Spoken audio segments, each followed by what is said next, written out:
आदाब साथियों, आज मैं आपको DRA पार्ट 3 की वीडियो बना के दे रहा हूँ। पार्ट 3 जो है थोड़ा डिले हो गया था। फर्स्ट और सेकंड तो काफ़ी टाइम पहले बना दिया था, पार्ट 3 बनाने को थोड़ा डिले हो गया, तो मैं वीडियो आज बना के दे रहा हूँ आपको। तो मैं खुद एग्ज़ाम दे कर आया था, तो मेरे 65 अंक आए थे। तो आपने अगर मेरी ये 5 वीडियो देख ली, 20-20 क्वेश्चन की ये 5 वीडियो और एक 40 मिनट की है 300 क्वेश्चन की, अगर आपने ये 6 वीडियो देख ली तो मैं आपसे वादा करता हूँ कि 100% आप जो है एग्ज़ाम को तोड़ देंगे, बिल्कुल 100% पास हो जाएंगे। तो 50% अंक लाने अनिवार्य होते हैं, 50 से कम है तो आप जो है फेल हो जाएंगे, री एग्ज़ाम करना पड़ेगा आपको। 50 से ऊपर ही है, 50 अंक आपको लाने हैं। तो ज़्यादा कठिन भी नहीं है वैसे, अगर आपने ये वीडियो देख ली तो बिल्कुल 100% पास हो जाएंगे, इस बात की गारंटी है।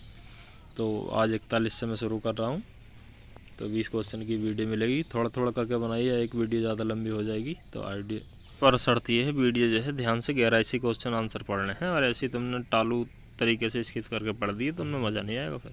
तो आइए वीडियो को शुरू करते हैं। 41 से हम शुरुआत करते हैं। आज बिल लेने के लिए आपको ग्राहक के पास जाना है, उसके घर पर बच्चे हैं, आपको पता है कि वह घर पर नहीं है, जो कर्जदार है इसके पत्नी और बच्चे घर पर हैं। तो आपको किस तरह का व्यवहार करना चाहिए? तो उत्तर इसका RBI बैंक के अनुसार DRA को उस समय के लिए यात्रा समाप्त कर देनी चाहिए, क्योंकि वह व्यक्ति उपलब्ध नहीं है, उसके महिला और बच्चे उपलब्ध हैं। तो एक आपको सरल संदेश छोड़ देना है और वहाँ से चले आना है। तो कह देना कि ऐसे ऐसे जो है, कह देना क्या जो है आपको DRA वाले आए थे और तकादा मार रहे थे।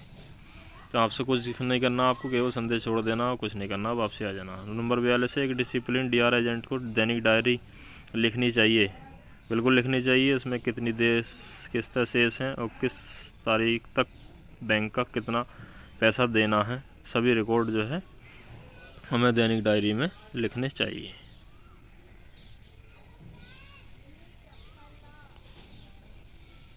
तो बिल्कुल उत्तर इसका उपरोक्त सभी सही हैं, दोनों बातें सही हैं, दैनिक डायरी जरूर होनी चाहिए। नंबर 43 है, एक बैंक वसूली के लिए एक संग्रह एजेंट नियुक्त करता है, तो उसकी वजह से क्या नुकसान हो सकता है? तो नंबर A है, यदि ड्रा एजेंट अपशब्द कहता है, देनदार के साथ बुरा व्यवहार करता है, तो देनदार उसके खिलाफ मामला दर्ज कर सकता है, जहाँ से ड्रा एजेंट का संबंध है। बिल्कुल B जो है, एजेंट के कारण बैंक की साख को खतरा होगा। उपरोक्त दोनों बातें सही हैं। आप जो है गलत व्यवहार करेंगे तो आपके खिलाफ भी शिकायत होगी, बैंक के खिलाफ भी शिकायत होगी, तो जो है साख को भी खतरा होगा और ठीक नहीं रहेगा। तो दोनों बातें सही हैं। नंबर 44 है, अगर कर्जदार हमें बार बार परेशान न करने के लिए कहे तो हमें क्या करना चाहिए? परेशान न करने के लिए कहे तो क्या करना चाहिए? उत्तर है, जहाँ तक हो उसे को परेशान ना करें। नंबर 45 है, बैंक द्वारा दिए गए ऋणों की वसूली के लिए DRA को क्या करना चाहिए? तो DRA को जो है आचार संहिता का पालन करना चाहिए। नंबर B है, बैंकिंग ढांचे के निर्देशित रूप में ही कार्य करना चाहिए, DRA एजेंट को काम करना चाहिए। उपरोक्त सभी सही हैं, दोनों बातें सही हैं। आपको जो है आचार संहिता का पालन करते हुए काम करना है, बैंकिंग ढांचे के अंदर ही काम करना। नंबर 46 है, एक बार खाता खुल जाने के बाद उसकी निगरानी कितने समय तक करनी चाहिए? तो उत्तर है इसका, कम से कम 6 महीने तक किसी भी खाते की निगरानी कर लेनी चाहिए। 6 महीने से ऊपर हम निगरानी नहीं करेंगे, 6 महीने तक ही आपको खाते की निगरानी करनी है। नंबर 47 है, देय धन प्राप्त करने के लिए ड्रा एजेंट द्वारा देनदार को धमका रहा है, क्या यह बात सही है? उत्तर नहीं, धमकाना नहीं है हमें, ये सबसे गलत बात है ड्रा के अनुसार। नंबर 48 है, ड्रा नियमों और विनियमों के संबंध में यह है संयुक्त राज्य अमेरिका, इंग्लैंड और भारत में समान है। तो उत्तर इसका है सही, बिल्कुल हमारे ये भारत में, इंग्लैंड में, अमेरिका में, तीनों जो है इसके नियम जो है DRA के तीनों समान हैं। नंबर 49 है, इस संचार प्रक्रिया में विषम का पता लगाएं। इनमें है A, एक व्यक्ति पर्याप्त, नंबर B, 2 व्यक्ति पर्याप्त, तो सही उत्तर। नंबर C है 3 व्यक्ति पर्याप्त, नंबर D 4 व्यक्ति, तो विकल्प जो है B वाला सही है, 2 व्यक्ति ही पर्याप्त सही रहते हैं, 2 व्यक्ति से ऊपर ना होना चाहिए अगर आपको संचार प्रक्रिया में विषमता का पता लगाना है तब। ड्रा बोल दो, DRA बोल दो, डेप्ट रिकवरी एजेंट बोल दो, ये तीनों बातें एक ही मतलब है इनका, तो ये ऐसा ना सोचो कि ड्रा अलग है। तो आइए अगले क्वेश्चन पर चलते हैं। 50वां क्वेश्चन है, समान मासिक किस्तें किसके आधार पर तय की जाती हैं? तो इनमें मूलधन भी होता है, ब्याज दोनों होती है। EMI तभी जो है हमारी मासिक किस्त तय की जाती है, इनमें ब्याज और मूलधन दोनों होते हैं, चक्रवृद्धि ब्याज होता है इसमें। नंबर 51 है, बैंकों के लिए आवश्यक है कि वे कम से कम महीनों की अवधि के लिए नए खाते में लेन देन की निगरानी करें और ऐसे किसी भी अनुचित लेन देन के बारे में उपयुक्त अधिकारी या संबंधित बैंकों को रिपोर्ट करें।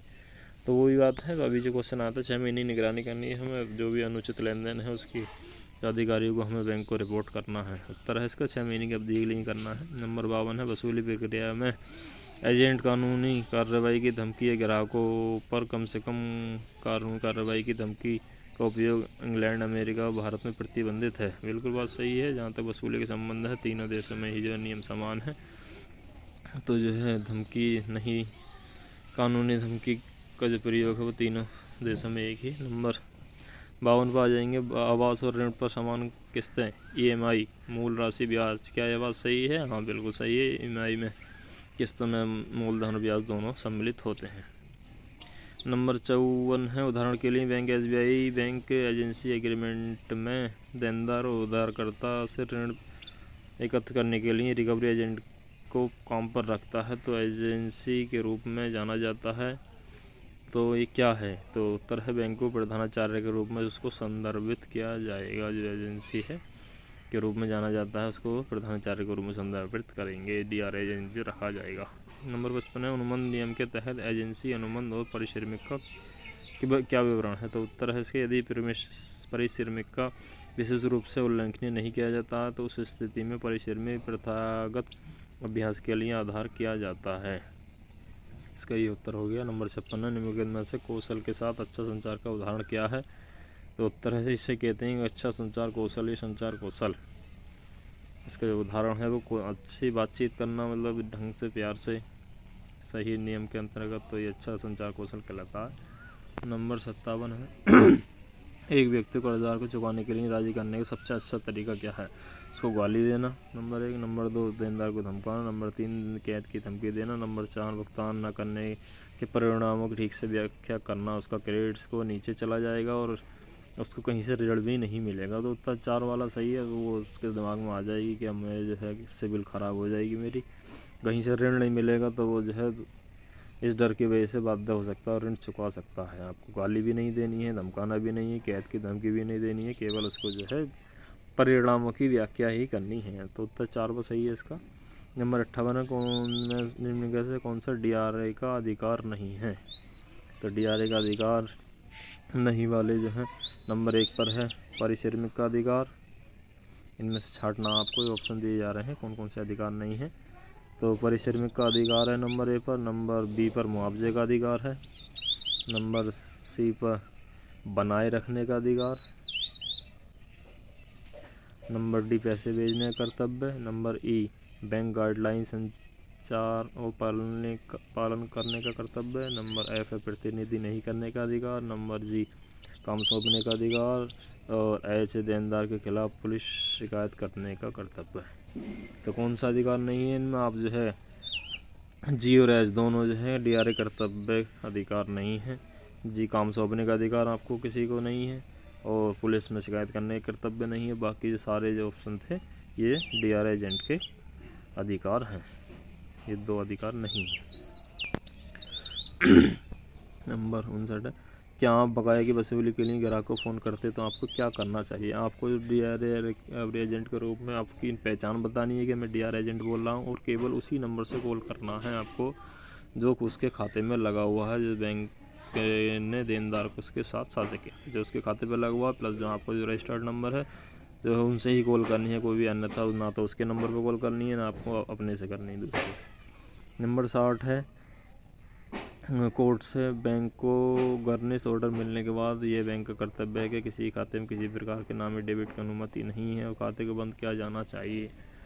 तो इसका उत्तर है, न्यायालय का आदेश पूर्ण कहा जाता है, इसे भी ध्यान में रखें। और यह भी ध्यान में रखें कि अदालत ने गारंटी आदेश देनदार को कर्ज वापस पाने के लिए जजमेंट क्रेडिटर की मदद करता है और बैंक को इस न्यायालय के आदेश का पालन करना होगा, लेनदार को बकाया भुगतान करना होगा। जब जब को आप न्यायालय जो है साबित नहीं कर देता कि उसका खाता बंद कर दो या कुर्की कर दो या जो है उसके खिलाफ कार्रवाई कर दो, तो आप जब तक कुछ नहीं कर सकते। तो ये 60 क्वेश्चन मैंने आपको बता दिए हैं। तो कैसी लगी वीडियो?